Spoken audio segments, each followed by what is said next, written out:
नमस्कारम everyone, welcome to the channel.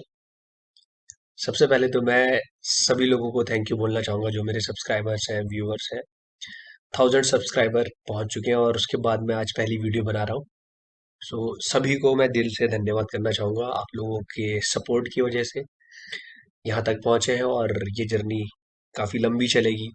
आप लोगों का सपोर्ट चाहिए इसी तरीके से, ताकि सपोर्ट मिलता रहेगा तो हमें भी फ्रीडम मिलेगी कि हम और भी चीजें आपके सामने लेकर आ सके, क्योंकि अभी तो शुरुआत करी है, आगे बहुत आगे जाना है। सो अब वीडियो की बात करते हैं। वीडियो का टाइटल आपने देखा होगा कि आपको ईशा से कौन कौन से मेडिटेशन सीखने चाहिए या कैसे शुरुआत करें, कौन कौन से प्रोग्राम्स अटेंड करें। हर एक चीज मैं क्लियरली यहाँ पर बताऊंगा। हर तरीके के लोग, बहुत तरीके के लोग होते हैं। हर किसी के लिए कौन कौन से प्रोग्राम्स, किस किस को कौन कौन से प्रोग्राम करने चाहिए, उनके बारे में हम बहुत अच्छे से बात करेंगे। तो अगर हम इंसानों को देखें जनरली, दो कैटेगरी में हम उनको डाल सकते हैं। एक, जो अपने जीवन में खुशी चाहते हैं, यानी उनके पास पैसा है बट उनके जीवन में स्ट्रेस है, तनाव है, या बहुत सारी ऐसी चीजें हैं जो वो चीजों को या फिर अपने इमोशंस को अच्छे से हैंडल नहीं कर सकते। और कुछ लोग ऐसे हैं जिनके जीवन में, ये इसी कैटेगरी में आ रहे हैं, जिनके जीवन में परेशानियां हैं, उनके पास पैसे नहीं है या फाइनेंशियल दिक्कतें हैं। वो जो उनका पोटेंशियल है, वो उस पोटेंशियल को आगे लेकर नहीं आ पा रहे हैं। जिस स्तर पर वो काम कर सकते हैं उस स्तर पर वो काम नहीं कर पा रहे हैं। और दूसरे ऐसे लोग, कुछ ऐसे लोग हैं जो अपने जीवन में इन चीजों से ही जूझ रहे हैं। कोई अपने इमोशनल या इमोशनल फिजिकल चीजों से जूझ रहा है, किसी कोई फाइनेंशियल चीजों से जूझ रहा है, ऐसी चीजों से। एक कैटेगरी तो ये हो गई। दूसरी कैटेगरी वो है जिन्हें इन चीजों से ज्यादा फर्क नहीं पड़ता। वो स्पिरिचुअलिटी यानी अध्यात्म में थोड़ा आगे बढ़ना चाहते हैं। तो दो प्रकार के लोग हैं। जो स्पिरिचुअलिटी में आगे नहीं बढ़ना चाहते या स्पिरिचुअलिटी के बारे में उन्होंने अब तक सोचा नहीं, तो उनकी कैटेगरी पहली वाली है। यानी उनको अपने जीवन में अभी कुछ चीजें पानी है, उसके बाद वो सोच सकते हैं कि वो स्पिरिचुअलिटी में आए। तो पहले ऐसी आम लोगों की बात करते हैं जो अपने जीवन में परिपूर्णता ढूंढ रहे हैं बाहरी माध्यम से। सो ऐसे लोगों के लिए ऐसे लोगों के लिए सबसे पहले तो देखो, आप ईशा, अगर आप सदगुरु से जुड़ रहे हो तो ईशा ईशा से जुड़ रहे हो, तो एक चीज तो हर किसी को करनी होती है, वो है शांभवी महामुद्रा। हर किसी को सिखाते हैं, बिना शांभवी महामुद्रा सीखे आप हायर लेवल के प्रोग्राम्स तक तो जा नहीं सकते। तो शांभवी महामुद्रा जिन लोगों को अपने जीवन में केवल दिन भर खुश रहना है, या दिन भर खुश रहना है और तनाव से मुक्त रहना है, उनके लिए शांभवी महामुद्रा काफी है। इसके अलावा उन्हें कुछ और सीखने की जरूरत नहीं है। अब कुछ लोग ऐसे हैं जिनके शरीर में कुछ परेशानियां हैं, दिक्कतें हैं। तो शांभवी महामुद्रा जनरली अस्थमा और मतलब आपके नेशनल पासेज, मतलब नाक वगैरह से रिलेटेड अगर कोई भी बीमारियां हैं, वो शांभवी से उनमें बहुत ज्यादा मदद मिलती है। और मैं ऐसे लोगों को जानता हूँ जिनका अस्थमा जो है शांभवी महामुद्रा की वजह से ठीक हुआ है। इसके अलावा जो लोगों के शरीरों में दिक्कत रहती है, किसी की कमर में दर्द रहता है, कुछ ऐसा होता है, किसी के हाथों में दर्द है, किसी के जॉइंट में दर्द है, किसी की बॉडी में वीकनेस है, कोई फिट होना चाहता है, तो ऐसे लोगों के लिए हठ योगा में बहुत सारी प्रैक्टिसेस हैं। जैसे फिटनेस के लिए अगर आपको करना है तो अंग बंधन आप कर सकते हो। और आ, आपके शरीर में अगर कुछ दिक्कतें हैं, उसके लिए अलग अलग चीजें हठ योगा के अंदर है, जिससे आपकी कमर दर्द चले जाएगा। जैसे सूर्य क्रिया से अगर आप करोगे तो इससे आपको कमर दर्द वगैरह में काफी काफी फायदा मिलता है। तो वो सूर्य क्रिया हठ योगा के अंदर आपको शारीरिक जो परेशानियां हैं उनसे मुक्ति मिल सकती है। लेकिन अगर आपको सब ठीक है और आप जीवन में केवल खुश रहना चाहते हो, तो आपके लिए शांभवी महामुद्रा इनफ है। जो शांभवी से भी ज्यादा, शांभवी से जो लोग खुश नहीं हो पाए, मतलब उनको फुलफिलमेंट नहीं मिली, तो वो भाव स्पंदना कर सकते हैं। वहां पर आपको अलग स्तर की स्टेजेस पर ले जाया जाता है, क्योंकि प्रोग्राम का स्ट्रक्चर ऐसा होता है। तो मैंने ये सुना है कि जब लोग भाव स्पंदना करते हैं तो उसके बाद उनके जीवन में कुछ ऐसी घटनाएं भी घटित हो गई है जिनके बारे में उन्होंने सोचा नहीं था कि वो ऐसा कर पाएंगे। मैंने ऐसा भी सुना है। अलग अलग लोगों के अलग अलग एक्सपीरियंसेस होते हैं। वो कहते हैं कि भाव स्पंदना जो है मतलब आपके जो इमोशंस हैं उनको खोल के सामने लेकर आती है। इसके बाद बहुत सारे ऐसे लोग हैं जो शांभवी से आपको ब्लिस या आनंद महसूस हो सकता है पूरे दिन भर। कुछ लोग ऐसे होते हैं जिनको ज्यादा मेहनत भी नहीं करनी और उनको फायदा भी चाहिए, तो ऐसे लोगों के लिए शांभवी महामुद्रा है। सदगुरु ने हर किसी को शांभवी महामुद्रा इसकी दीक्षा हर किसी को इसलिए देते हैं क्योंकि ये हर कोई कर सकता है, क्योंकि इसमें आपको प्रिपरेटरी आसन करने होते हैं, उसके बाद बैठ के शांभवी महामुद्रा करनी होती है, उसमें कुछ ज्यादा एफर्ट लगता नहीं है। लेकिन आपको इससे ऊपर की ओर बढ़ना है, यानी आप अपने शरीर को थोड़ा और कष्ट देने की क्षमता रखते हैं, तो या तो आप हठ योगा में उतरे या फिर थोड़ा और आगे ईशा के प्रोग्राम्स में जाए। ये उन लोगों के लिए है जो कुछ शांभवी या कुछ और जो प्रोग्राम्स है छोटे मोटे, वो उन लोगों के लिए है जो जीवन में केवल खुश रहना चाहते हैं। और कुछ लोग ऐसे हैं जिनको जीवन में सफलताएं नहीं मिल रही हैं, कुछ ऐसा है। ऐसे लोगों के लिए आप भैरवी साधना कर सकते हो, शिवांगा साधना कर सकते हो। ये आपको बहुत ज्यादा फायदा देगी इस चीज में। और शांभवी आप रेगुलरली करते रहेंगे तो आपको फायदा मिलने ही वाला है। इसके बाद आते हैं आगे चल के कि जो लोग आध्यात्म में आगे बढ़ना चाहते हैं वो लोग कैसे कैसे इन चीजों को फॉलो करें, या फिर वो अपने इस बॉडी और माइंड के फुल पोटेंशियल को जानना चाहते हैं। आप ऐसा भी समझ सकते हो कि फुल पोटेंशियल क्या है मेरे शरीर का और मेरी बॉडी का, उसकी उसको अगर जानना चाहते हैं तो उसके लिए आप क्या क्या कर सकते हैं। अगर आप अपने शरीर को ज्यादा कष्ट नहीं देना चाह रहे हो तो आप पहले शांभवी सीखो। उसके कुछ समय के बाद आप भाव स्पंदना कर सकते हो। शांभवी करने के बाद आप भाव स्पंदना भी कर सकते हो, और शून्य मेडिटेशन होता है आप वो भी कर सकते हो। फिर कुछ समय आप शून्य मेडिटेशन करोगे 1 डेढ़ साल, उसके बाद आप समयामा कर सकते हो। लेकिन अगर आपकी बॉडी प्रिपेयर्ड नहीं होगी, अगर बॉडी प्रिपेयर्ड नहीं होगी तो आपको जो चीज 1 साल में मिल सकती है, हो सकता है उसके लिए 10 साल लगे, 5 6 साल भी लग सकते हैं। तो अगर आपको अपनी बॉडी को प्रिपेयर करना है, उसके बॉडी और ऑब्वियसली माइंड, बॉडी और माइंड एक दूसरे से ज्यादा एक दूसरे के साथ बहुत आ, अच्छी तरीके से जुड़े हुए रहते हैं, तो आप इन दोनों को जनरली सेपरेट नहीं कर सकते। तो आपको बॉडी और माइंड दोनों को प्रिपेयर अगर करना है तो उसके लिए आपको हठ योगा में आना पड़ेगा।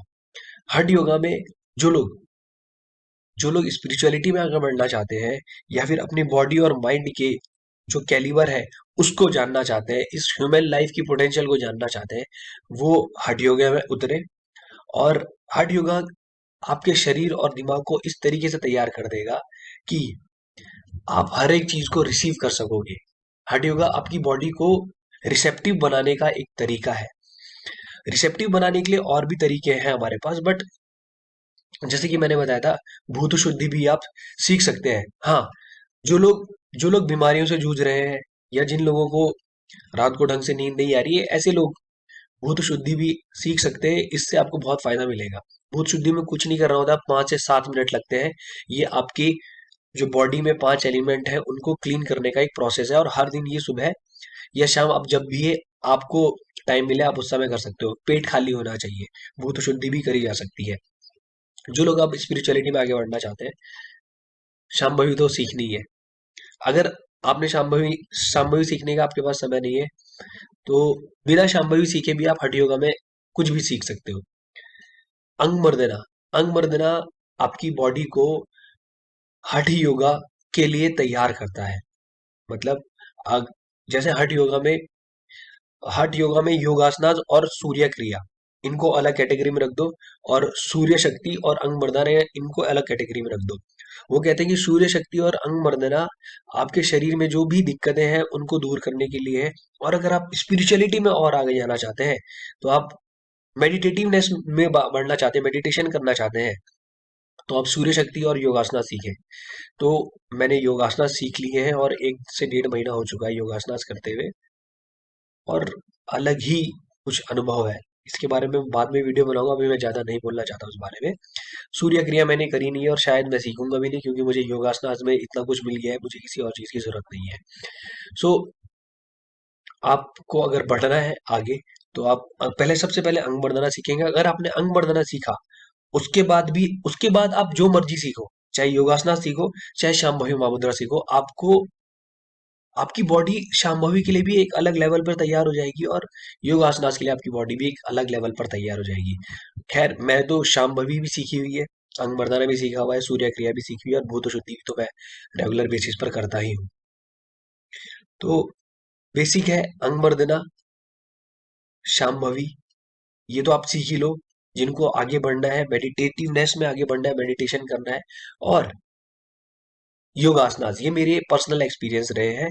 ये तीनों चीजें जनरली जो हठ योगा टीचर है उन्होंने भी ये बताया था कि अगर आप योगासनास से पहले अंग मर्दना सीख लोगे तो आपको बहुत ज्यादा फायदा रहेगा, क्योंकि अंग मर्दना आपको योगासनास के लिए प्रिपेयर करता है। इसके अलावा इसके अलावा वो कहते हैं कि अगर आपने शांभवी सीख ली है तो शांभवी के कुछ समय के बाद, 6 महीने या 1 साल के बाद, आपको शून्य मेडिटेशन भी सीख लेना चाहिए, क्योंकि शून्य is the thing that Isha gives. Sadhguru ने एक वीडियो में कहा है कि हमारे पास जो सबसे पावरफुल चीज है, जो बेस्ट चीज है हमारे यहाँ की, वो है शून्य। शून्य संयमा से भी ऊपर है शून्य। सदगुरु ने उस वीडियो में बोला हुआ है, अगर आप शून्य रेगुलर बेसिस पे करते रहोगे, करते रहोगे, करते रहोगे, कुछ समय के बाद आप एक ऐसी स्टेज पे आ जाओगे जो, मतलब जहां पर आप हर तरीके की फुलफिलमेंट फील कर सकते हो। ऐसा उस वीडियो के रेफरेंस से मैं आपको बता रहा हूँ। और ये मेरा भी यही रहेगा कि अब जैसे मैं पिछले 3 साल से शांभवी कर रहा हूँ, 1 डेढ़ महीने से योगासनास, और 4 या 5 महीने से 4 या 5 महीने से अंग मर्दना। अब हठ योगा में मुझे कुछ नहीं सीखना है, अब मुझे शून्य सीखना है। मैं शून्य सीखूंगा और 5 6 साल या 8 10 साल जितना भी रेगुलरली इनको प्रैक्टिस करूंगा। और बीच में संयमा के प्रोग्राम्स करने जाएंगे, बट शून्य, आपको शून्य, शांभवी, योगासनास और अंग मर्दना, आप अगर इनको रेगुलर बेसिस पे करते रहे, these are the best things. देखो, शून्य के बारे में ऑलरेडी सदगुरु ने कह दिया कि शून्य is the best thing that they are giving. और योगासनास, मैंने योगा जो हठ योगा टीचर थे उनसे पूछा था, उन्होंने कहा था कि yogasanas are the core of हठ योगा। यानी अगर आपने योगासना सीख लिए तो इसके अलावा कुछ और सीखने की जरूरत नहीं है, आपको हर एक चीज बैठे बैठे मिल जाएगी, क्योंकि योगासनास आपको यूनिवर्स के साथ अलाइन करते हैं। और अगर आप यूनिवर्स के साथ अलाइन करोगे तो जो चीज जानने वाली होगी, आप वो सारी की सारी चीजें जान लोगे।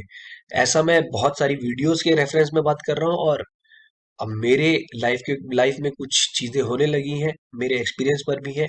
और जब मैंने हठ योगा टीचर से बात करी थी तो उनके उस रेफरेंस में उनको उसको रेफरेंस लेकर मैं आपके सामने बातें रख रहा हूँ। तो जो स्पिरिचुअलिटी में बढ़ना चाहते हैं आगे, केवल और केवल स्पिरिचुअलिटी और मेडिटेटिवनेस।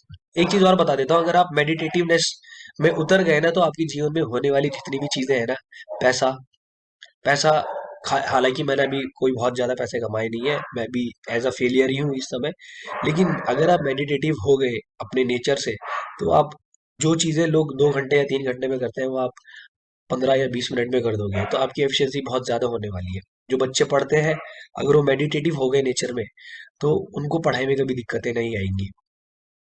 सो शांभवी, अंग मर्दना, अंग मर्दना, अगर मैं पहले से मेरे सामने कोई एक्सपीरियंस बंदा होता, तो मेरे को अगर वो बताता तो मैं कैसे सीखता। अंग मर्दना, शांभवी, अंग मर्दना, शांभवी, योगासनास, और उसके बाद शून्य। मेरी आपको यही एडवाइस रहेगी कि अगर आप सीख रहे हो, अगर आपने शांभवी सीख ली है, तो आप अंग मर्दना सीख लो। और उसके बाद मेरे हिसाब से, मतलब मेरे को ये लगा, योगासनास और शून्य देख लेना। ये चारों चीजें अगर आप सीख लोगे तो मजा ही आ जाएगा, बहुत ही ज्यादा मजा आ जाएगा। और आपको पता चल जाएगा कि आप कैसा जीवन जी रहे थे। और जब योगासनास वगैरह करने लगोगे, ये सारी प्रैक्टिसेस करने लगोगे, तो आपकी बॉडी और माइंड एक अलग लेवल पर काम करने लगेगा। गारंटी है इस बात की। ये मेरा खुद का लिविंग एक्सपीरियंस है, और बाकी लोगों से जो बातचीत हुई है उसके रिस्पेक्ट में आपको बता रहा हूँ। आई होप कि बातें आपके सामने रख पाया हूँ, आपके कुछ डाउट्स क्लियर हुए होंगे। फिर भी अगर कुछ बातें रह जाती है, आप कमेंट सेक्शन में बता दीजिएगा, वो भी क्लियर कर देंगे। और अगर किसी और टॉपिक पे वीडियो चाहते हैं तो प्लीज़ बता दीजिएगा, उसके ऊपर भी वीडियो आ जाएगी। सो मिलते हैं अगली वीडियो में, तब तक के लिए नमस्कार, धन्यवाद।